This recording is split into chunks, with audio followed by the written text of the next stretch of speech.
The gallbladder is like a giant Amazon warehouse in a city.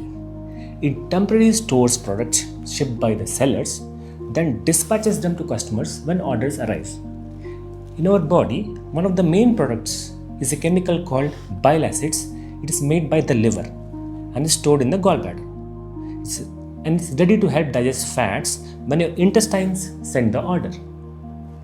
Hi, I'm Gaurav and you're watching Gut Instincts. Today, we are going to start a series dedicated to one body part people usually chat about only when it's in trouble: the gallbladder. So, why do we need gallbladder?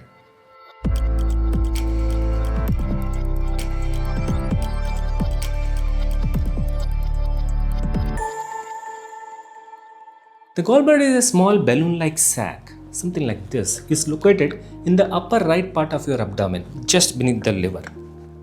It's usually around 10 centimeters long and 3 to 5 centimeters wide. So what exactly does this small pear-like sac do? And why do we care?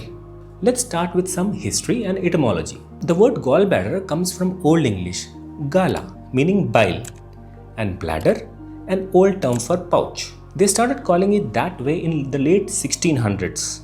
Ancient medical texts talked about human body running on 4 fluids: black bile, yellow bile, blood, and phlegm. These were called the 4 humors. Kind of like how a car runs on fuel like petrol or diesel. Around 200 AD, a famous Greek physician named Gall figured out that the gallbladder was part of liver's bile-making team, especially the yellow bile. And what's bile anyway? Ever notice that gross greenish liquid that sometimes shows up when someone vomits? That's bile. It's not at all some kind of poison which some people believe. It's one of the body's workhorses. Doctors used to think removing the gallbladder would kill you until Karl Langenberg in 1882 performed the very first successful gallbladder removal surgery at Berlin, Germany. It changed gallstone treatment forever. People doubted his idea at first, since they only did drainage and stone removal before. But his early work paved the way for today's gallbladder surgery, which is now the standard keyhole procedure called laparoscopic cholecystectomy. It has been approximately 150 years now and gallbladder removal surgery is routine, but many patients still think removing only the stones is better. Trying to convince them otherwise is not easy. There is even a funny saying about that. Changing people's minds with scientific data is like performing neurosurgery with a spoon, but changing minds with myths is like offering a free biryani. No questions asked. Speaking of the gallbladder, it's part of the biliary tract, which is a tree-like network inside the liver. If you put all the branches of the adult's bile ducts in a line, it would be longer than 2 kilometers. Let's talk something fascinating that happens inside our bodies every time we eat: the journey of bile. You see, liver cells work hard to make bile juice. In this tree, biliary tree, the bile travels from the tiny peripheral branches, collecting the bile and going to the main duct, which then heads into the duodenum, which is the starting part of your small intestine. But there is a catch. At the bottom of this so-called biliary tree, there is a gatekeeper called Sphincter of Oddi. Imagine it like a highly selective club bouncer. It just lets your bile and pancreatic juice only when timing is just right. It's actually named after Ruggero Oddi, a guy who described bike way back in 1887. Fun fact, he was just a medical student at the time. Imagine making a mark in medical profession before even graduating. So here's what happens. The liver keeps making bile all the time, but when the gate, the sphincter, is closed as it is when we are fasting, bile can't head into the intestines. And that's actually a good thing.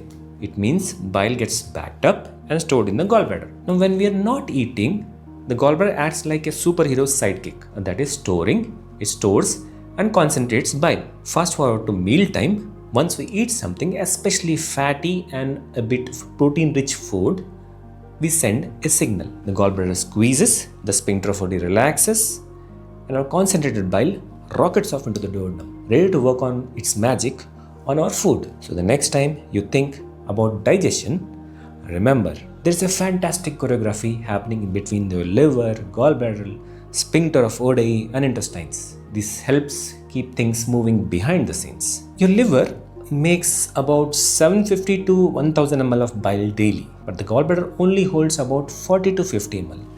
How much do you think this small sac can hold? But it concentrates bile to make it about 10 times thicker. The gallbladder really excels in absorption and concentration. Without it, we would practically store nothing. This is like turning a small parking lot into a multi-level garage. Super efficient. Liver bile is mostly water, like about 95% water. Bile acids are the biggest part of bile, making up almost 2/3 of all the solvents. Sometimes you'll also hear a word like bile salts. It is technically the same as bile acid. Bile acids are the star players in digesting fats and absorbing fat-soluble vitamins like vitamin A, D, E and K.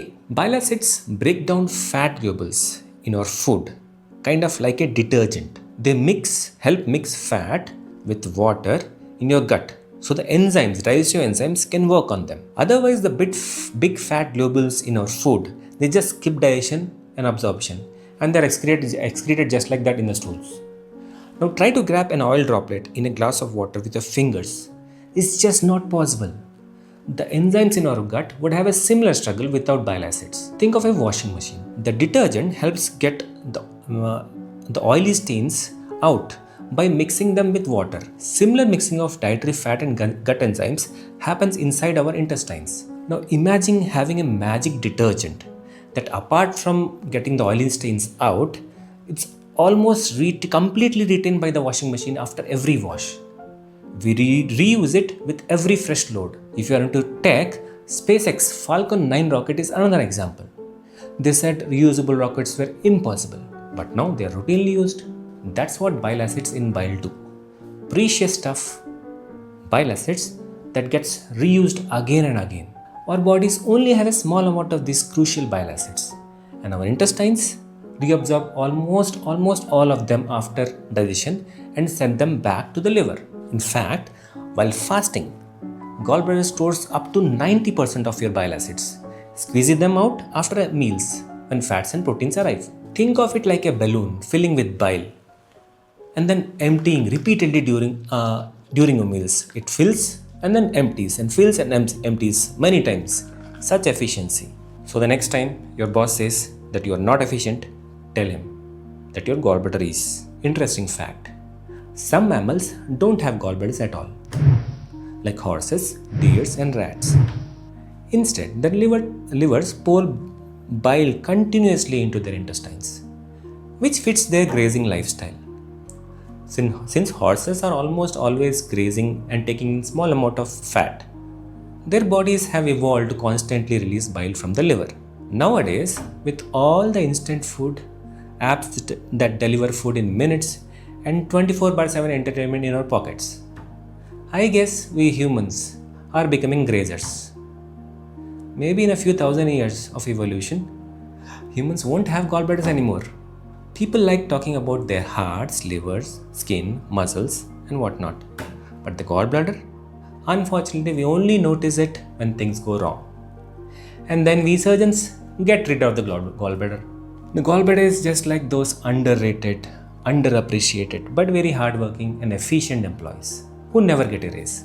But they're fired the first time they mess up. Let's show some appreciation for this unsung bodily hero.